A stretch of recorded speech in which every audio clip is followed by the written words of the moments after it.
வணக்கம். நான் உங்கள் ஜோதிடர் கோவிந்தராஜன். அக்டோபர் மாதம் எந்தெந்த ராசி எப்படி இருக்குங்கிறத நம்ம இப்போ பேசுவோம்.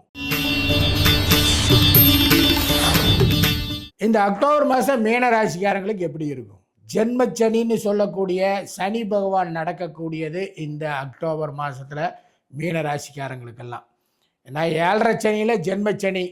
ஜென்மச்சனி நடக்கிறதுனால ஐயோ ஜென்மச்சனி நடக்குதே, எனக்கு எல்லாம் கஷ்டம் கிடையாது, பயந்துக்கவே வேண்டாம். ஜென்மச்சனி உங்களை பக்குவப்படுத்தக்கூடிய சனி மீன ராசிக்காரங்களை. அப்போ இந்த ஜென்மச்சனியில் என்ன பண்ணணும்னா, ஒரு காரியத்தை நீங்கள் செய்யணும்னா ஒரு முயற்சி எடுத்தால் பத்தாது, பல முயற்சிகள் எடுக்கிற மாதிரி பண்ண வைக்கும். அவ்வளோதான். எந்த காரியத்திலையும் அனுபவத்தை கொடுத்து தான் அது சரி பண்ணி கொடுக்கும்.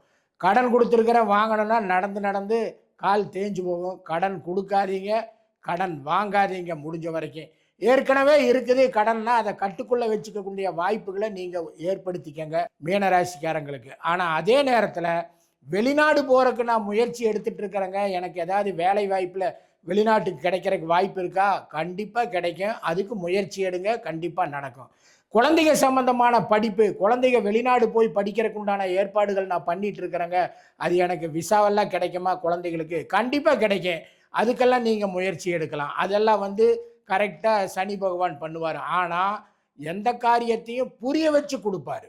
இதோட அருமை இப்படித்தான், பணத்தோட அருமை இது, உற்றார் உறவினர்கள் இப்படித்தான் இருப்பாங்க, அவங்கக்கிட்ட நம்ம எச்சரிக்கையாக இருக்கணும், அவங்கக்கிட்ட பழகிறத கொஞ்சம் கரெக்டாக பார்த்து பழகணும், நண்பர்கள்கிட்ட அளவோடு வச்சுக்கணும். ஒருத்தரை 100% நம்புகிறேன் அப்படின்னாலும் கூட 75% நம்புங்க, 25% உஷாராக இருங்க. நம்பக்கூடாது, நல்ல எச்சரிக்கையாக இருங்க. அப்போ கடன் கொடுக்கறதா இருந்தாலும் சரி, கடன் வாங்கிறதா இருந்தாலும் சரி, மீன ராசிக்காரங்க இந்த காலகட்டத்தில் ரொம்ப கவனமாக இருக்கணும்.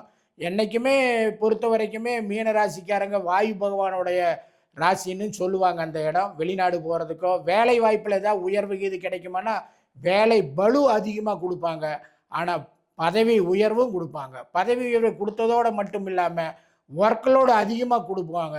அதை நீங்கள் ஈஸியாக சமாளிக்கக்கூடிய வாய்ப்புகளை நீங்கள் ஏற்படுத்திக்கணும். எது வந்தாலும் பார்க்குறேனான்னு ஒரு கை அப்படிங்கிற மனோபக்குவத்தை மீனராசிக்காரங்க என்றைக்குமே ஏற்படுத்திக்கிட்டீங்கன்னா இந்த மாதத்தை ஈஸியாக சுலபமாக நீங்கள் பாஸ் பண்ணி போயிடலாம். இந்த 12 ராசிகளுக்கு உண்டான பலன், பொது பலன் தான் நான் இப்போ சொல்லியிருக்கேன். அக்டோபர் மாதத்துக்கு ஒவ்வொருத்தருடைய தனிப்பட்ட ஜாதகத்தில் இருக்கக்கூடிய கிரக அமைப்புகள் இதையெல்லாம் வச்சு தான் முக்கியமாக முடிவு பண்ண முடியும். அதுபோல் உங்களோட தனிப்பட்ட வாழ்க்கையில் உங்கள் ஜாதகத்தில் எப்படி எதிர்காலம் இருக்குது என்னென்னங்கிறத பற்றி தெரிஞ்சுக்க விருப்பப்பட்டீங்க அப்படின்னு சொன்னால் கீழே இருக்கிற நம்பருக்கு கான்டாக்ட் பண்ணுங்கள். எங்களோட குழு உங்களை தொடர்பு கொள்வாங்க. ஒரு சின்ன கட்டணம் தான், அதை செலுத்திட்டு உங்கள் மனசில் இருக்கிற கேள்விக்கெல்லாம் விடைய தெரிஞ்சுக்கோங்க.